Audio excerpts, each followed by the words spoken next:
Hello guys, today I'm going to tell you about that Clippy token. Now before I start the video, let's share my legal disclaimer. This video is only for educational purpose. Do your own research for the investing. According to the website, Clippy, launched by original artist Kevin. Kevin lives in the Settle area near the two amazing sons and his adorable granddaughters. He is a writer, illustrator, or award-winning children's book, including Ghost Cat. In 2022, Crystal Kite Awards winner from the Society of Children's Book Writer and Illustrators.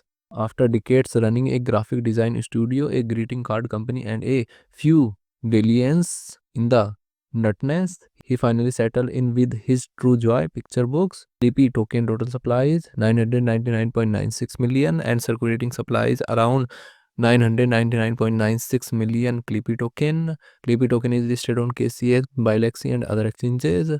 If I share my opinion with you, then this project up to 65% chances is that it is a legit or good project. So guys, don't take my opinion as a financial advice. Do your own research for the investing. Thanks for watching.